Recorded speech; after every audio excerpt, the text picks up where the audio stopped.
জুলুম হামলা মামলার বারবার শিকার হয়েছি। আমরা কোনো কিছুর ভয় করি না। গড় আইটিভি খবরের আলে খবর প্রতিক্ষণ। ভারপ্রাপ্ত চেয়ারম্যান জনাব তারেক রহমান, আমি জেলখানায় থাকাকালীন সময়ে তিনি নানানভাবে আমার খোঁজ খবর নিয়েছেন, এখানে লোক পাঠিয়েছেন।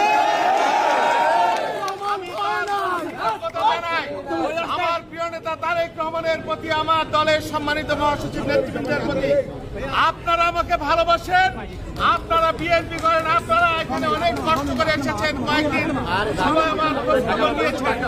আমরা মনে করি বিগত আওয়ামী আমলের যে মামলা, সমস্ত মিথ্যা মামলা একের পর এক প্রমাণিত হচ্ছে, কোন ষড়যন্ত্র নির্যাতন দীর্ঘায়িত হতে পারে না।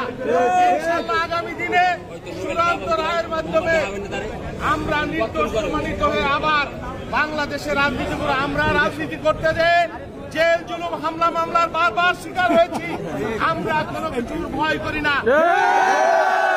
আগামী দিনে তারেক রহমানের নেতৃত্বে গণতান্ত্রিক বাংলাদেশ বিনিময়ের মধ্য দিয়ে আমাদের সংগ্রাম শেষ হবে এবং বাংলাদেশের মানুষের ভাগ্য উন্নয়নের জন্য, গণতান্ত্রিক সমাজ বিনিময়ের জন্য আমাদের দেশে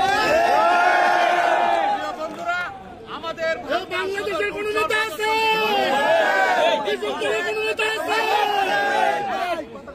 আমাদের বাংলা সদরপুর চরবদর্শন থেকে অনেক নেতা এসেছেন, অনেকে এখনো পৌঁছাতে পারেন নাই। ফরিদপুর, মাদারপুর, আমাদের ঢাকার আমার সহযোদ্ধা দল মিঠুর নেতৃত্বে অনেক নেতৃবৃন্দ এসেছে।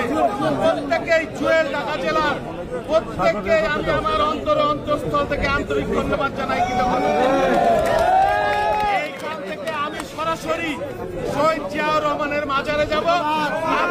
সেখান থেকে আপনারা যে পারবেন দয়া করে আসতে পারেন।